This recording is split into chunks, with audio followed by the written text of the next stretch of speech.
This is one of the most heavily guarded commercial buildings on Earth. 2 floors underground. Diamonds worth hundreds of millions of dollars are stored here. Dozens of cameras cover the perimeter, monitored by police around the clock.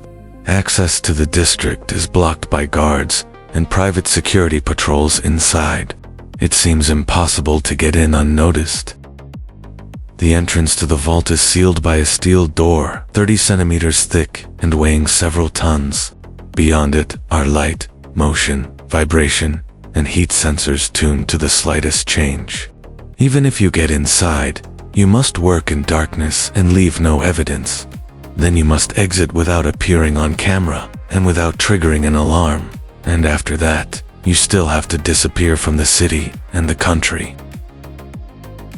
All of this sounds impossible, even in theory. But in 2003, a 50-year-old Italian named Leonardo Notarbartolo and his team did exactly that. Journalists would later call it the heist of the century. The haul was estimated at more than $100 million, and no one knows the exact figure. The most frightening part is that they used no lasers, only a mop, foam, and hairspray. The story begins in Antwerp on February 17, 2003 Monday. 7:30 a.m. Detective Patrick Pays gets a call about a theft at the Antwerp Diamond Center. He arrives in less than 30 minutes and sees a crowd outside. People are crying, some are hysterical, and the air feels electric. And that is only the first strange sign. Almost at the same time, a call reaches the security company that remotely monitors the vault's alarm systems. The dispatcher confidently says the system shows everything is normal and no alarm was triggered. The caller is Detective Pays, verifying the information. The problem is that Pays is already standing inside a looted vault. Diamonds and gold are scattered on the floor, yet the sensors acted as if nothing happened. The place was considered impregnable for a reason. The door opened in 2 stages, a code and a physical key kept by security. There were no cameras inside for client privacy, but sensors covered every inch. Magnetic contacts were monitored remotely, and any break in the connection should have triggered an alarm. By every rule, it was impossible to rob. But the impossible began back in 2000. Leonardo Notarbartolo arrived in Antwerp and rented an office inside the center. That gave him legal access and, most importantly, access to the second underground level. He had his own box in the vault and could observe the system from the inside. He studied the guards, the routines, the details, and the routes. To everyone else, he looked like a normal, friendly tenant. For 2 years, he gathered information and worked with his team. Each accomplice had a specialty: locks, keys, and alarms. The text suggests they built a replica of the vault and rehearsed every step.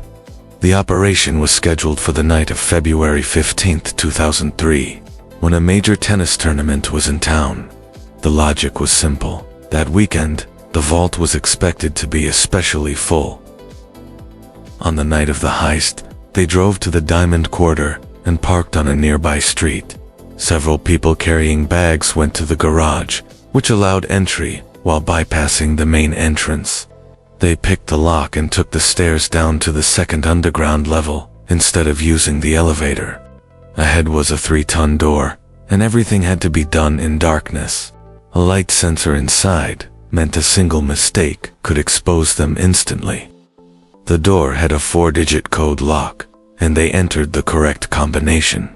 Then they needed the key, and according to the text, they found it in a nearby utility room where the guard usually went before opening the door. They bypassed the most dangerous part, the magnetic contacts, by unscrewing both magnets together without breaking the connection. Only then did the door open. Inside, they heard silence, because the alarms stayed quiet. The tallest man covered the ceiling light sensor with tape. The main question was, why the motion and heat sensors did not trigger? The answer in the text is hairspray. A few days before the operation, Leonardo sprayed the sensors during a visit when he was alone. It was meant to block them temporarily, but the team did not know how long it would last. So they brought a mop with foam and placed it in front of the sensors as a backup. After that, they spent hours opening boxes and packing loot into bags. They emptied more than half the boxes and stopped for one reason: there was no more space. They came on foot and had to leave the same way, so extra weight was dangerous. They left some tools behind, choosing stones over metal. But there was still one more task: the cameras inside the building. Notarbartolo had learned that on weekends the cameras only recorded, and guards reviewed the footage on Monday. That meant they had to take the tapes, and after that they left the same way. After the heist, the investigation hit a wall. There were no witnesses, no clear traces, and no obvious point of entry. It felt like the work of people who had spent years learning to defeat security. The text mentions the Tenant School, a group of professional thieves specializing in precious goods. But even perfect plans collapse because of small mistakes. In this case, that mistake was trash. A retired man named August Van Camp walked daily through his small forest plot near the highway. He often complained to police about trash thrown from passing cars. On February 17th, he found trash again and called, as usual. But this time, there was money and precious stones among the items. Police responded immediately. The thieves thought they had chosen a remote spot, but it was private land, and the owner kept an eye on it. Police examined the discovery for several days. It included documents from the Diamond Center, currency from different countries, and small green stones. There were also food remnants with DNA traces from unidentified individuals. Among the trash, they found a document tied to a company renting an office in the center. That company belonged to Leonardo Notarbartolo, and it became a major lead. They also found cassette cases, but they were empty. Detectives believed the tapes might have been discarded nearby and began searching.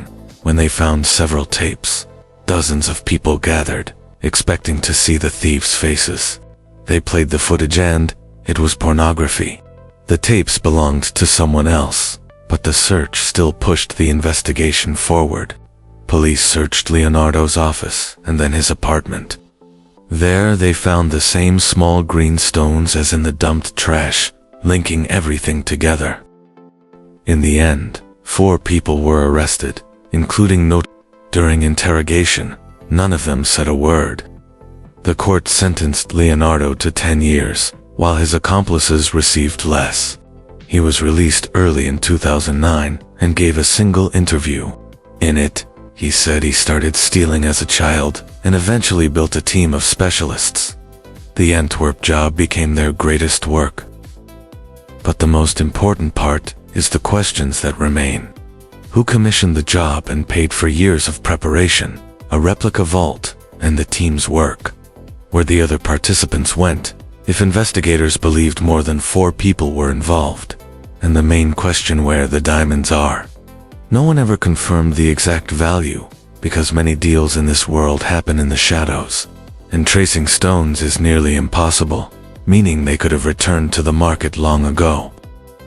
Ironically, those diamonds could have ended up back in Antwerp.